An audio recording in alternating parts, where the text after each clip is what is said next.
Hi, and welcome back to Adams Automotive. You've probably seen the title of today's video, Fixing Catastrophic or Preventing Catastrophic Failure, my 7.3. You're probably thinking like head studs or something so I don't blow it up. No, that's not the case. Today we're working on more the suspension side of things. We have these new leaf spring top plates here. So I bought my truck from a farmer up north. He had it sitting in the field. And I'll show you how mine are looking here. Grab a flashlight. As you can see, they're getting pretty rusty, starting to split. And some of you guys might think that's no big deal, right? Well, this side, you can see the whole thing starting to lift up. And if that were to break, you know, you risk the chance of your axle coming undone on half the side and your tire wrapping up into your bed. And that would not be good going down the road. So we got these new top plates, like I was saying. These are powder coated black, so it should last a long time. And let's get to it. All right, I think I've showed this in a video before, but these are my, I believe these came off like a Luma Duty, my new hubcaps, or whatever you want to call them. I have to get, this is a bungee cord, whatever you want to call this, up in here and give it a good yank. It's a little difficult, but the easiest way I found to get this off. You don't gotta get a screwdriver in there and scratch your wheels up. So that's the quick tip real quick. And a quick safety tip of the day. While we got your back end jacked up off the ground, I'm taking these rear tires off. It's always a good idea to come up here and chalk your front tires with a piece of wood or metal or something, so then your truck doesn't roll forward and fall down while you're working on it.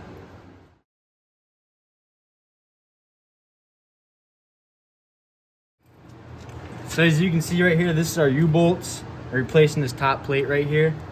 And these are, I'm guessing, the original ones. You can see, I don't know how good these threads are gonna be. Might have to run to the parts store and get some new bolts.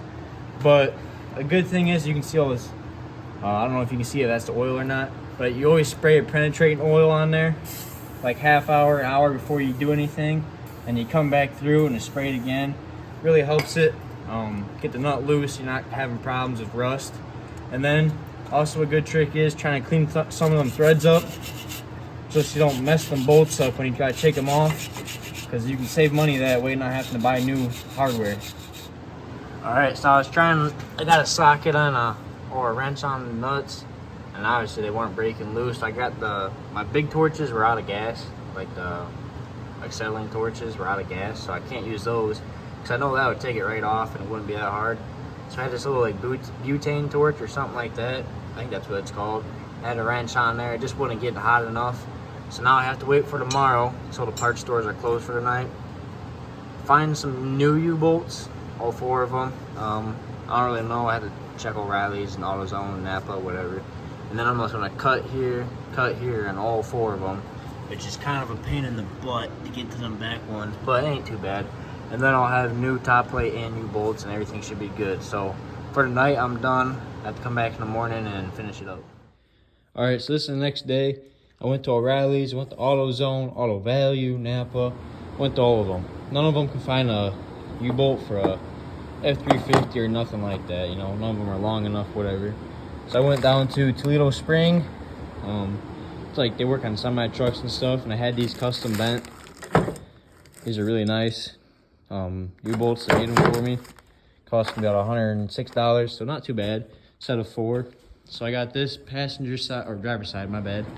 Driver side is all on there. You can see I got the new top plate, new bolts are all tightened up. Now, this brake line's leaking right here, which as you can see, probably needs replaced anyway. It looks pretty old. It started leaking right here. Well, I'm guessing it's when I was cutting these off, it might have got hot and it started leaking. So I gotta fix that. But I'll show you on the other side. Oh, here's the top plate off this side. Definitely time to need replaced. Say we got about ½ inch of metal there, if that, before this one broke. So glad I'm getting these changed out, and I'll show you guys the process on the passenger side. So this is the top plate off the passenger side. As you can see, completely cracked. It's about like right there. We got like 1 or 2 centimeters holding that side on. And this side completely cracked to about 1 inch left of metal. So this one's definitely, you know, definitely the one I thought that was gonna break, which you don't want going down the road. And then I just decided to cut these because I don't think I was gonna get these nuts off. Those threads are pretty bad, so I just went ahead and bought new ones, like I said. But check your truck out. Definitely something you should keep an eye on. Don't want those rusting out. And there's definitely safer ways to do this than, you know, going right into the angle grinder, but this is pretty quick, effective, and it's safe if you somewhat know what you're doing. Now to reinstall this, I couldn't show you because I need both my hands, and I don't have nobody recording right now, but you just slide the U-bolt, and if it's an older truck like this, kind of rusty, you can see where the U-bolt used to go. Just line it up where it was, put a top plate on, start your nuts, do the back one, start them, and then I tighten this one like with the ratchet. Do this, go like that, and do it like 20 times, and do this one and that one and that one. Just do them all until they're, you know, tight. And then you can see right now there's a little bit of a gap right there. That's just because it's loose. You want to make sure when you tighten them up that there's no gaps between your axle and your U-bolt, so you get a little bit of slop then when you're driving. Once you get everything tightened up, you know, it should look pretty good. Everything's new, tight, ready to go. All you gotta do is put your tires back on. But I gotta work on this leaky brake line real quick, because that's not good. Oh, a little out of breath, man. I was tightening those down pretty tight.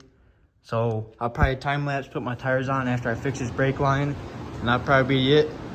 The rest of this video. If you like the content, want to see more, make sure to like, subscribe, and have a good day.